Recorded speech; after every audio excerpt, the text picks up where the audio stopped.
अध्यात्म विज्ञान कोई धर्म या संप्रदाय नहीं है, ये स्पिरिचुअल साइंस है जो कुदरत के कानून पर आधारित है। ये विज्ञान पूरे ब्रह्मांड के सभी रहस्यों को उजागर करता है और जीवन के सभी पहलुओं को समझने के लिए एक नई दृष्टि देता है। इसी को आर्ट ऑफ विजन कहते हैं, दुनिया को देखने की एक नई दृष्टि, जो अध्यात्म विज्ञानी परम पूज्य स्वामी श्री कमलेशानंद जी के निर्देशन में सनातन सत्य का अनुसंधान कर हमारे जीवन को प्रकाशित करे। जय सच्चिदानंद।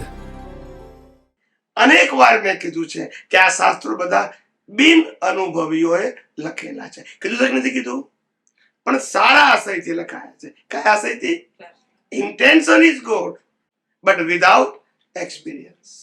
એટલે धार्मिक सत्य तरीके, रिलेटिव सत्य तरीके करेक्ट छे, for good and better life माटे करेक्ट छे, पण for moksha, for separation of relative real एना माटे करेक्ट નથી, એ ઇનફ નથી। જેને મોક્ષ જેવા બધું જ જાણ વિઝન થી ક્લિયર કરવું પડે। આ મહેનત નથી એમાં બેન, મહેનત નહીં, પણ આ બધું અંદર ખોતરવાનું કેથી જાય? ખોતરવાનું નથી।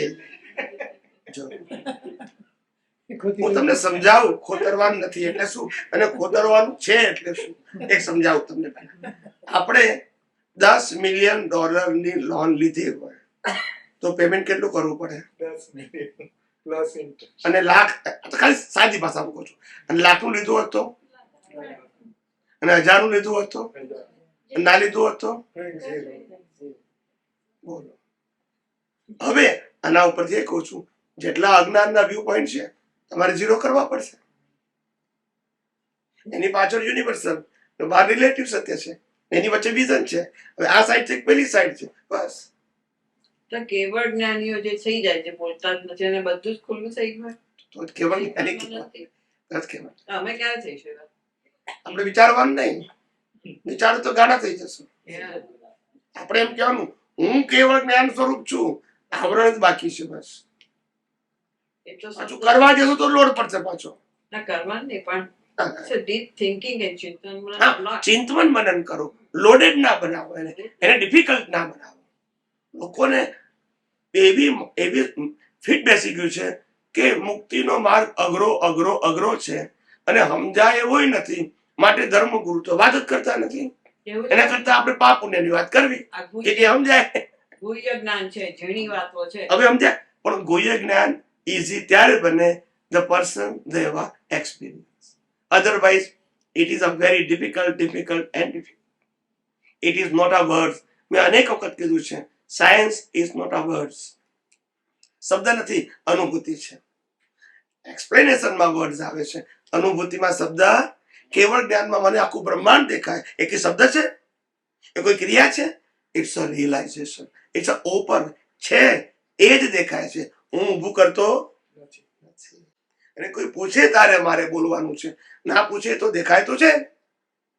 આમ વિચારીએ કે સપનામાં સપનું દેખાય છે, કેવી લાઈટ છે કે એમાં દેખાય છે, કેવી આત્માની લાઈટ છે, એમાં પેલો લાઈટ દીધો એ જાણે છે, પણ દુનિયામાં કોઈએ કીધું છે આવું? તમને તમને તમને એટલી તો ખબર પડવી જોઈએ ને કે આ વાત કયા લેવલની છે। જો એટલી ઈઝી હોત, તમને સાંભળ્યા પછી ભલે ઈઝી લાગે, પણ જો ઈઝી હોત તો દુનિયામાં લાખો લોકો કહી દીધું હોત। એટલે આધ્યાત્મમાં કહેવામાં આવે છે કે સમજ કે પીછે સરળ હૈ, એવું પદમાં આવે છે। સમજ કે પીછે, આ કોઈ કોટેશન છે, મને અત્યારે આખું નથી આવડતું। કોઈ બી વાત સમજ્યા પછી સરળ છે, ના સમજ્યા વખતે બહુ અઘરી છે। એટલે તમને જે અત્યારે સમજ મળે છે, પછી તમને સમજવું સહેલું છે, પણ જેને ખુલ્લું થાય છે એ સમજ નથી, વિઝન છે। તમારા માટે સમજ છે, એના માટે દર્શન છે, અને તમારે સમજથી દર્શન સુધી જવાનું છે। હવે આજે શરીરની વાત કરી, બરાબર છે, કે શરીરની ડિઝાઇન કુદરતે બનાવી, બરાબર છે।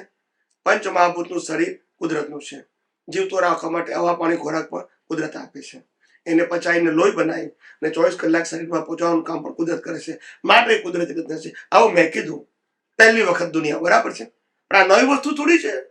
આ નવી છે? ઓપન કરી. મેં ઓપન કરી છે, મેં ક્રિએટ નથી કરી. અનુભવીની દુનિયાની કોઈ પ્રવૃત્તિ કોઈ વસ્તુ ક્રિએટ ના કરી શકે, રિયલાઇઝ કરીને એક્સપ્લેન કરી શકે. માટે કીધું જ્ઞાન હંમેશા કુદરતનું જ હોય, એનો કોઈ ઓનર ના હોય. અને જો ઓનર છે તો બી પોઈન્ટ છે, પછી યુનિવર્સલ ટ્રુથ નથી. હવે ખ્યાલ આવી ગયો? હું જે બોલું છું એની પાછળ મારું રિયલાઇઝેશન છે કે આ મારું નથી. અને માટે તમને કહું છું, તમે બધાએ કહી શકો કારણ કે કુદરતનું છે. તમને જેટલું સમજાય એટલું તમે કહી શકો, પણ જે કહો છો કોનું છે? વ્યક્તિનું નથી. એટલા માટે અને ઘણા બધાને એવું લાગે છે, મને શરૂઆતમાં કહેતા હતા કે સ્વામીજી તમે આટલા બધા સાયન્ટિસ્ટ બનાવો છો તો બધાને તો અનુભવ છે નહીં, તો જવાબ બોલે તો જવાબદારી ના આવે. સાંભળજો, સાંભળજો, મારા જવાબ કેવા નીકળ્યા જોયું કે નહીં તમે? કે આ બધા લોકો સાયન્સની વાતો કરે, બધાને ક્યાં અનુભવ છે? અથવા બધાને અંતિમ અનુભવ પણ નથી. ભલે 1%, 2%, 5% હશે, પણ છતાંય બધા જવાબ આપે તો ગુનેગાર નહીં. મેં કીધું ના, પહેલા ધોરણના ટીચર પહેલા ધોરણનું ભણાવે એટલે ગુનેગાર નહીં. બોલતા નથી, ભલે બીજાનું ના આવડે, જો બોલતા નથી. 5મા ધોરણના ટીચર 5મા ધોરણનું ભણાવે એટલે ગુનેગાર નહીં, ભલે કોલેજનું ના આવડે. જેટલું આવડે છે એટલું. હવે આ એક્ઝામ્પલ દુનિયાની ચોપડી બનાવો હોય પણ બોલતા નથી. બધી પુસ્તકો ભેદી કાઢો, ના હોય. અનુભવીનો મતલબ બધું જ મૌલિક છતાં એક્સેપ્ટ થાય, કારણ કે સૈદ્ધાંતિક છે. એમનું નથી, એમનું હોય તો વ્યૂ પોઈન્ટ થાય, બધાને એક્સેપ્ટ ના થાય. પણ સનાતન સત્ય માટે સનાતન સત્ય સાંભળીને સમજ્યા પછી કોઈને પણ કહેવાનો અધિકાર છે, કારણ કે કોઈનું છે. રિલેટિવ સત્ય હોય તમને કે ભાઈ આમનું છે ને તો બી અમારા આવો નથી, અમારી પાસે એમની પાસે મળી ગયું છે. ભાઈ મારે રામનું ના જોઈએ, અમને કૃષ્ણનું ખબર છે. ભાઈ કૃષ્ણ ના જોઈએ, અમને મહાવીરનું ખબર છે. ભાઈ મારે મહાવીર ના જોઈએ, સ્વામિનારાયણ ભગવાન કીધું બધા બરાબર છે, કારણ કે વ્યક્તિનું છે, સનાતન નથી. અને વ્યક્તિના કુંડાળામાં ફસાઈ ગયા. મારું જ્ઞાન તો ખાલી એટલે કે ઇન્દ્રિયોથી કઈ રીતે સેપરેશન કરી શકાય. તમે જે બોલો ને એનો બેઝ આપવાનો એક્ઝામ્પલ તરીકે, એટલે મને ખ્યાલ આવે કે તમારો પ્રશ્ન શું છે, પછી મારે જવાબ આપવાનો. Yes please. હવે તમે કહો છો કે કુદરતી રીતે જ્ઞાન આવવું જોઈએ, પણ તમે વાંચો અને તમે એના ઉપર એક્સપેરિમેન્ટ કરો તો જ તમને એટલે વધારે આગળ જ્ઞાન મળશે, તો તમને ખ્યાલ આવશે કે કઈ રીતે તમે પછી બરાબર પછી સેપરેશન કરી સમજી ગયું. પછી એટલે તમારે કહેવું છે શું અથવા પૂછવું છે શું? પૂછવું એ છે કે તમે કઈ રીતે કરી શકો, મેડિટેશન કરો કે કઈ રીતે તમે સેપરેશન મળશે? Meditation in a spiritual path is equal to research and realization. Okay. Meditation in a spiritual path, research and realization. Research and realization. એને આધ્યાત્મમાં મેડિટેશન કહેવાય.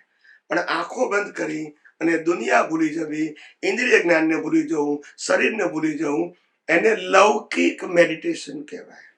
Four mental peace. ઓકે, એને સ્પિરિચ્યુઅલ મેડિટેશન સાથે કોઈ connection નથી. માનસિક શાંતિ માટે it's a good. Okay, એને આધ્યાત્મ સાથે કોઈ લેવા દેવા નથી. આપણા ઋષિ મુનિઓ એ મેડિટેશન કરતા હતા જંગલોમાં, એ રિસર્ચ કરતા હતા, આંખો બંધ કરી નતા બેસતા. એમને તો દુનિયામાં જ નતા રહેતા, હિમાલયોમાં પહાડોમાં રહેતા હતા. અને દુનિયા ક્યાં ભૂલવાની હતી જ નહીં તો. પણ research and realization, that is to be called a meditation. આ લોકોએ અત્યારે મનની શાંતિને મેડિટેશન બનાવ્યું. એટલે કે કોઈ ભગવાનના મૂર્તિ ઉપર કોન્સન્ટ્રેટ કરવું, ગુરુના ફોટા ઉપર કરો, મંત્ર ઉપર કરો, જ્યોત ઉપર કરો, કુદરતને દેખો આંખો બંધ કરીને. ઇટ ઇઝ આ subject of concentration. It is not research. ખ્યાલ આવ્યો? એટલે દુનિયાની ભાષામાં મેડિટેશન આ છે, આધ્યાત્મમાં તો રિસર્ચ એન્ડ રિયલાઇઝેશન. એમાં કોન્સન્ટ્રેશન ના આવે, બ્રહ્માંડના રહસ્યો ખુલ્લા થાય. It's open. હંમેશા જૈન છો એટલે તમને કહું છું, જ્ઞાન અને દર્શન ખુલ્લું થાય, પ્રાપ્ત ના થાય, અને દુનિયાના બધા જ્ઞાન પ્રાપ્ત થાય, જતા રહે. ડોક્ટરનું જ્ઞાન જતું રહે, ચાર્ટર્ડ એકાઉન્ટ જ્ઞાન જતું રહે, બિઝનેસનું જ્ઞાન જતું રહે, સામાજિક જ્ઞાન જતું રહે. આ ભાવ પૂરતું જ હોય. ખ્યાલ આવી ગયો? આવે ને જાય એને લૌકિક જ્ઞાન કહેવાય. અને જે આવે નહીં ને જાય નહીં, ખુલ્લું થાય. ખુલ્લું થયેલું ક્યારે જાય નહીં. મને એકવાર કેવળ જ્ઞાન થયું, પછી એ જાય નહીં, જતું રહે, કારણ કે ખુલ્લું થયું છે, પ્રાપ્ત થયું નથી. કેવળ જ્ઞાનમાં જે ઝળકે છે એ તો છે જ. હું જોઉં કે ના જોઉં, પણ મને એકવાર ખુલ્લું થઈ ગયું એટલે મારું વિઝન શું થઈ ગયું? ક્લિયર. પછી અનક્લિયર ના થાય. ખ્યાલ આવે?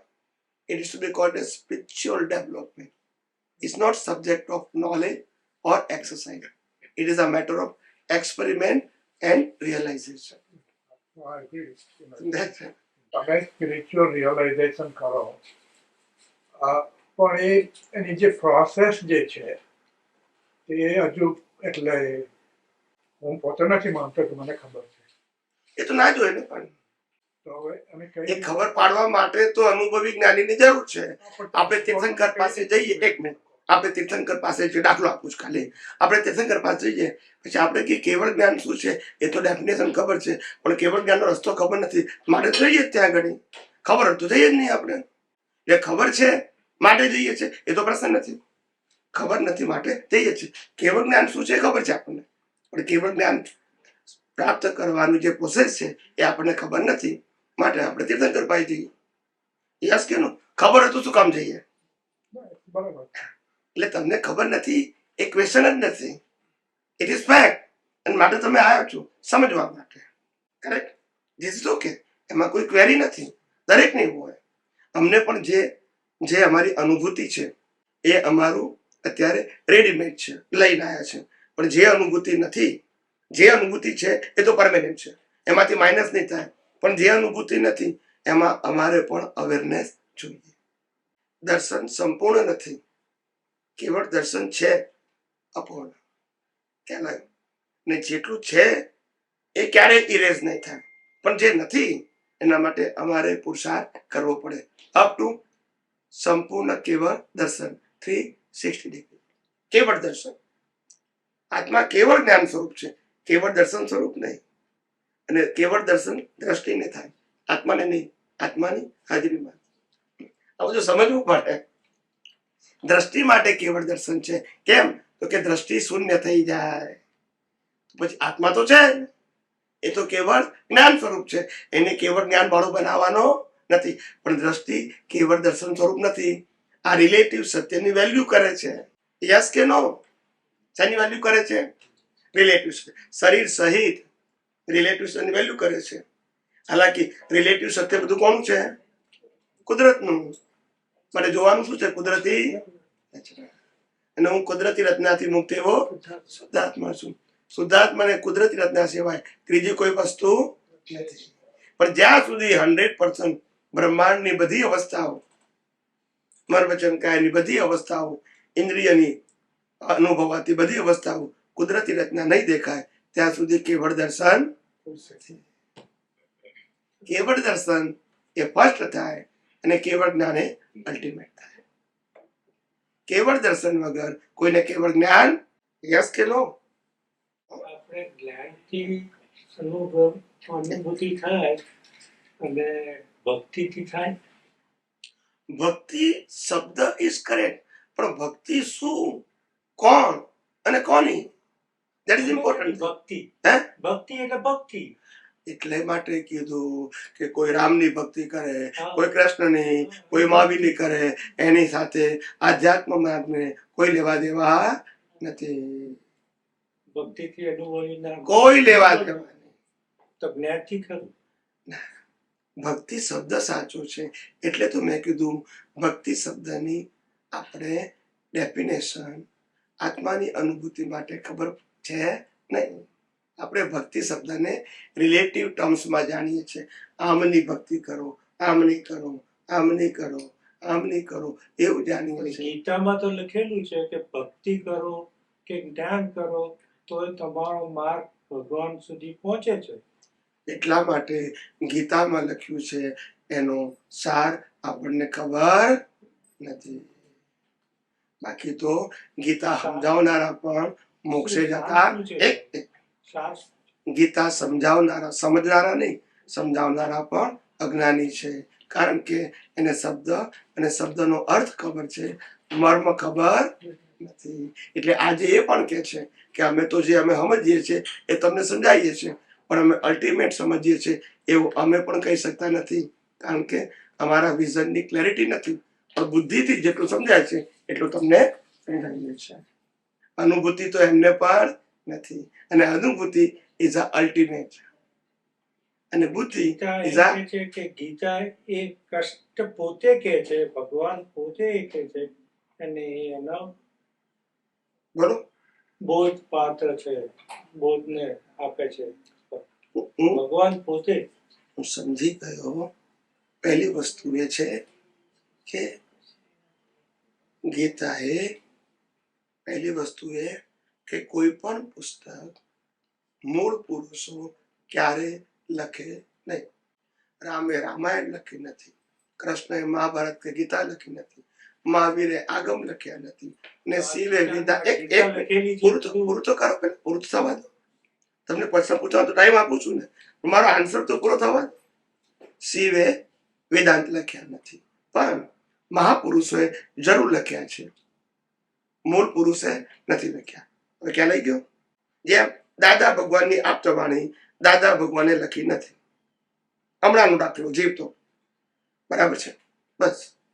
પછી શ્રીમદ રાજચંદ્રનું જે શાસ્ત્ર છે વચનામૃત, એમને લખ્યું નથી. આ બધા દાખલા આપું તમને, પછી તમે મને પ્રશ્ન પૂછો. પહેલા સાંભળી લો, પછી તમને પ્રશ્ન પૂછવાનો તો અધિકાર આપું જ છું, પણ સાંભળીને સમજો, પછી સમજીને પૂછો ને. કોઈ પણ મૂળ પુરુષે શાસ્ત્ર લખે નહીં. કોઈ પણ, એટલે વ્યક્તિગત પ્રશ્ન નથી આવતો. મૂળ પુરુષ ના લખે. મૂળ પુરુષ ના ગયા પછી એમના ડિસાઇપલ્સ, એમના ફોલોઅર્સ એમની સમજણ પ્રમાણે લખે. કોઈ પણ શાસ્ત્ર, એમાં એક શાસ્ત્રનો પ્રશ્ન નથી. પણ જે લખે છે એ સારા આશયથી લખે છે એવું આપણે કહીએ છીએ. એમાં ના કહેતા નથી. કહેનારનો આશય સારો હતો, પણ કહેનાર અનુભવી નતા. અનુભવી લખે જ નહીં. પહેલી વસ્તુ એ, કોઈ પણ અનુભવી 24 માંથી એક તીર્થંકરે એક કિતાબ ના લખી, રામકૃષ્ણએ એક કિતાબ ના લખી. માટે સમજો, અનુભવી ના લખે. અમે ના લખીએ ને, અમે લખીએ નહીં કોઈ દિવસ. બોલીએ, એ બોલેલામાંથી લોકો લખે. અમે રાઇટર ના હોય, શું ના હોય, કોઈ પણ અનુભવી રાઇટર ના હોય. કોઈ પણ અનુભવી હોય તો કે, અને લેખક અનુભવી ના હોય પણ બુદ્ધિશાળી હોય, અને આશય પણ સારો. બુદ્ધિ હોય, આશય બે સારું હોય, અને માટે લખી શકે. પણ અનુભવી ના હોય, અનુભવી લખે નહીં. આ બધું સમજ. આ લો ઓફ નેચર છે, લો ઓફ પર્સન નથી. માટે હું તમને આટલા બધા એક્ઝામ્પલ આપું છું. યસ કે નો? લો ઓફ નેચર નો મતલબ બધાને એક જ સરખું લાગુ પડે. આમાં વ્યૂ પોઈન્ટ શબ્દ સમજાય છે? બધાને એક જ સરખું પડે છે. પછી હું કહું કે અમને લખ્યું છે એ અનુભવી છે, ને અમને લખ્યું છે અનુભવી, એવું આવવું જોઈએ. પ્રિન્સિપલ બધા માટે કેવો હોય? એક જ. ખ્યાલ આવે ને? ઋષિ મુનિઓ અનુભવી છે, હોઈ શકે ને? હોઈ શકે કે છે? ના, બધાને થોડું કહેવાય. બધાને થોડું કહેવાય. ઋષિ મુનિ શબ્દ, they are the great person, but all are, they have no experience. If some of the ઋષિ મુનિ, they have a experience of some kind of siddhi, it is not subject of spiritual. એને ઉડવાની સિદ્ધિ હોય, તરવાની સિદ્ધિ હોય, ખ્યાલ આવ્યો ને? મંત્ર જાપથી તમે કોઈને વશ કરી નાખે, આવી સિદ્ધિ હોય. એને આત્મજ્ઞાન સાથે, કેવળ જ્ઞાન સાથે કોઈ લેવા દેવા નથી. આવી સિદ્ધિ હોઈ શકે, કોઈને પણ હોઈ શકે, ઋષિમુનિ પણ હોઈ શકે, એને હોઈ શકે, પણ એને આત્મા સાથે કોઈ લેવા દેવા નથી. આ વર્લ્ડની અંદર 84 લાખ પ્રકારની સિદ્ધિઓ છે, 84 lakhs. એમાંની કોઈ પણ સિદ્ધિ કોઈને હોઈ શકે, એને આત્મજ્ઞાન સાથે કોઈ લેવા દેવા નથી. કોઈ પણ હોઈ શકે. એવી સિદ્ધિ હોય કે હોવા છતાંય ના દેખાય, પણ આત્મા સાથે શું લેવા દેવા? ખ્યાલ આવે? આ બધી વસ્તુ પ્રિન્સિપલી સમજો. હું અહીંયા બેઠા બેઠા હવામાં ઉડી શકું 10 ફૂટ, તો લાખો લોકો અહીંયા આગળ આવે, પણ એને આત્માને શું લેવા દેવા? કરાવે. હું હોવામાં તમને સહન કરી શકું તો લાખ માણસ ભેગા થાય, પણ આત્માને શું લેવા દેવાનું?